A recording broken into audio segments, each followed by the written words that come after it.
When it comes to painting branches in trees, trees that are in leaf or dropping their leaves like these autumn leaves of these trees here, I've started to put these branches in, but what I've done is built the colours up in the painting of the foliage first. So I've painted the foliage of the tree before I started the trunk, before I started the branches. So let me show you how that works. If I mix up a darker shade here for this trunk, I'm going to put some burnt umber and ultramarine together with a little bit of yellow, cadmium lemon actually. So I'm just mixing up a sort of greeny brown. I made the brown a little bit darker with the ultramarine, and I've just made it a little bit greener, so now I've got a greeny brown.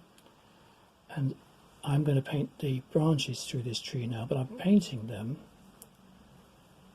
through the foliage. So basically it's like drawing dotted lines. You're threading the branches through gaps in the foliage. If you look carefully in this one I'm working on and in the one here I've been doing, there are very few areas where the branches carry on straight through foliage. They keep meeting areas of foliage. So the trick is to paint all the foliage first and then put the branches in on top. The other advantage of this is that, especially if you're using a transparent medium, so with watercolours, you keep your colours really fresh. Here I'm actually using acrylics like watercolours, but it means that I can, I'm sort of weaving the branches through the gaps, but it means that I can keep the freshness of the painting working. And in this technique I'm actually just slightly diluting my acrylics so they flow. They're not dripping, they're just slightly diluted, and it means with a brush with a good point on it I can put in thick branches by pressing hard like this, and I can put in thin branches by just using the tip of the brush. Hang on, let's just make a little darker colour here. And again, branches which don't carry on solidly, they just weave through gaps, so they will look, when finished, much more natural. And it also avoids having to paint light leaves and colours back on top of your dark branches, which of course is fine in oils or even thick acrylics, but when you're using a delicate transparent technique you want to preserve your highlights as much as possible. The other thing to remember on painting branches is that in a tree like this, it might be, you can see it in the reference photograph, that branches change colour light to dark along their length, so they're not all the same colour. There may be patches of sunlight hitting the branches. The branches themselves throw shadows down trees. This example isn't the perfect one for illustrating that, but nonetheless you can see the colours change. So as I work my branches in, I'll maybe paint these darker branches, and then I'll change my colour, make it a paler grey for example. Let's go a bit paler again. So I've got branches, I'll go back into these branches which change colours as well as break up through the foliage, so that you, by carefully looking at all the colours you're seeing in these branches, you can ultimately get a much more convincing sense of space between the branches, between the groups of leaves and so on.